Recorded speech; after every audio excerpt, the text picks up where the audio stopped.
Pero may rason nila because si James is the host in the Jerusalem Council. So, karon kay gibaton mo man nga hindi ka tanan nga number 1 amo nang leader. So nagpahibalo bala ini nga si Pedro hindi na siya leader. Wala ko na today nga absolutely nga mga tanan number 1 na leader. So they ina-assert sa Holy Spirit mismo through the writings of the evangelist nga first among si Peter. Di ko ka mapati sa Holy Spirit kay sa evangelist nga first among the apostles si Peter. Di mo na niya pagtuo nga wala na gisunod sa Biblia.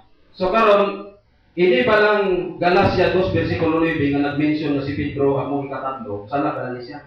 Hindi na sa sada. That's why na-explain ko na ganyan na yun na nga inaya host si James. That's why pag-relate na ni St. Paul, inuunaya na pag-kita kakauran sa host na si James. Okay. Dari. Patayon next question basi mabos sa tanga time. Ang po pala, Mr. Intila, may asawa o wala? Inang question na immaterial, whether may asawa ang po o wala. Pero ang nasa sa Biblia, si Peter is first.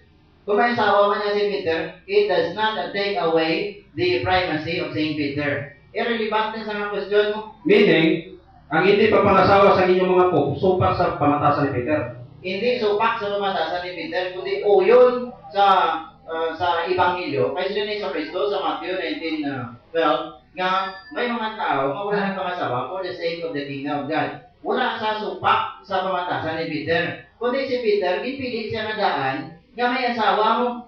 That's why, kaya gipili siya na asawa, kaya gipili man siya nga leader, hindi tanan ma-question. That's why ang question mo, irrelevant to the primacy of Peter. Ilan lang ka minuto, Mr. Timer? 1 minute. Okay. So karon kay gusto man lang okay man lang kagali nga ang inyo unang nga pope may asawa, kag ang inyo dason nga mga pope wala na asawa, o yun ka nga ang inyo nga pope wala na sunod sa Biblia. Sana sining kunanan sunod sa Biblia kani sining sa Hesus Kristo sa Matthew 19:12 mo, there are eunuchs, so do not marry for the sake of the kingdom of God. Sa 1 Corinthians 7:32 and 38, sila ni St. Paul, it is good to marry, but better not to marry for the sake of the kingdom of God. Okay, Mr. Negative Speaker, it's your time to give your summary speech. You have 12 minutes for summary speech. Okay. Ready? Mr. Timer, are you ready? Okay, go. Okay, may nga hapon mga natutulan sa gihapon kag padayon kita sa atong last na is this the last na Mr. Moderator? Last na pagtindog sa negative.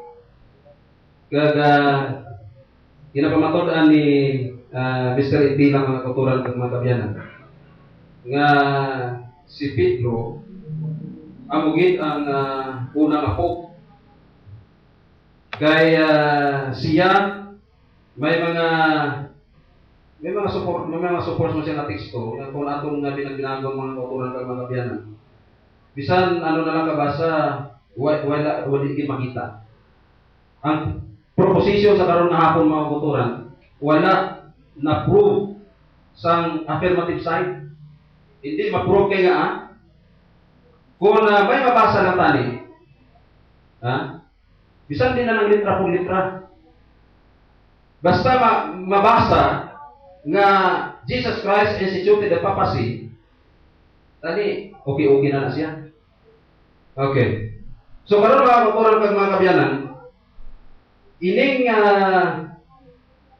paghambal ni Mr. Intila nga si Pedro highly exalted mga kauturan nga tungod kay siya amo ang chief shepherd.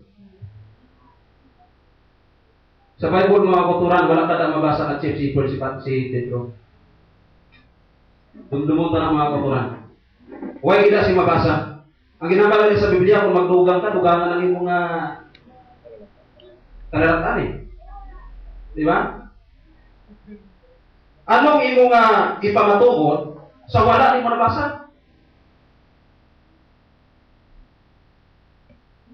Bisan matag mga kauturan ng mga kabiyanan nga si Kristo amo ang head of the church, kag siya gid ang ulo sa iglesia, siya ang chief shepherd mga kauturan. I-divert ang ina nga title sa kay Pedro, which is hindi maayo mga kauturan kay nga ang titles na para tali sa Ginoo ibutan sa kay Pedro. Diin mabasa na si Pedro chief shepherd. Ibase nila sa mga footnotes. Ang chief shepherd mga kauturan, mga kabiyanan, nag-refer sa kay Kristo ang magagaling liwa. Si Pedro kung galing liwa niya. Okay. So dito mga kauturan, wala ginatawag si Pedro nga Pope. Wala siya ginatawag nga chief pastor. Wala siya ginatawag nga prince of the apostles. Wala siya ginatawag nga head of the church. Hindi, wala siya ginataytulan na ruler of the church o called supreme pontiff. Wala Bible sila.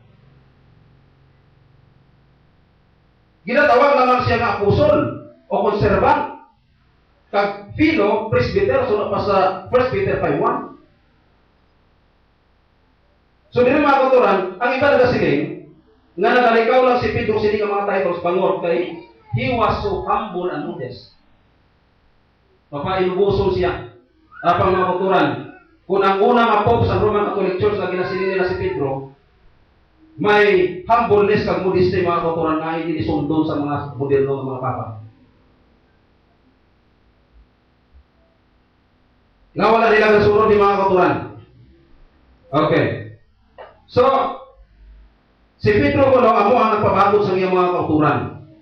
Amo na ang ginaklaim sa aton nga isa ka presentor ng mga kauturan ng representative sa Roman Catholic Church. Hindi amo ang ginausal na text sa mga Katoliko kag mga manugali sa mga Katoliko mga kauturan nga nagpamatuod nga si Pedro amo isa ka papa o pope tungod kay gipabakod niya ang iyang mga kauturan.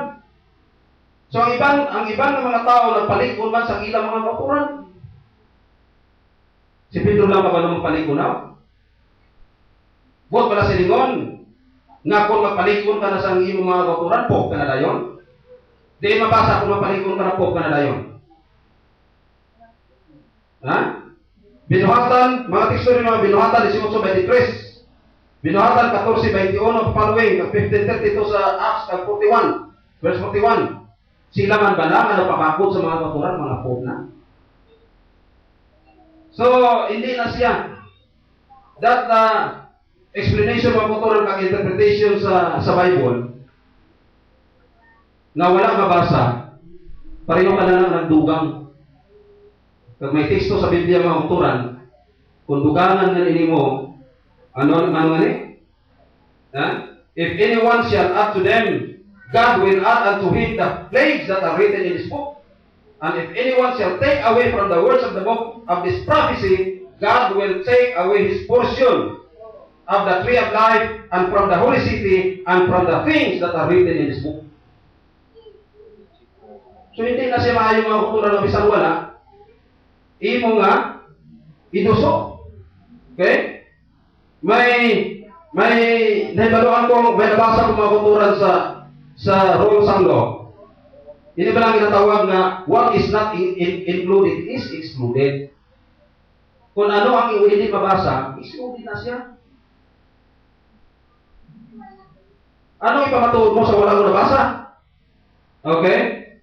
So, dito mga kauturan, ining si Clem amo ang dito pala sa Jerusalem atong meeting about circumcision sa Acts 15. Inapatihan nga si Pedro ang unang nga naghambal kag naghatag solusyon sa isyu. Si Pedro kuno naghatag solusyon. Abang si Pablo kag si Barnabas ginpadala sa meeting agud nga hambalan ang mga apostoles kag mga tigulang. Sunod sa bersikulo 2, wala sing distinction na makita sa mga apostoles dira mga kauturan. Nga napaw si Pedro na iban wala. Kung si Pedro ang ulo, nga hindi mabasa na si Pablo kag si Barnabas nagkadto agud nga hambalan ang Pope, apostles kag mga elders.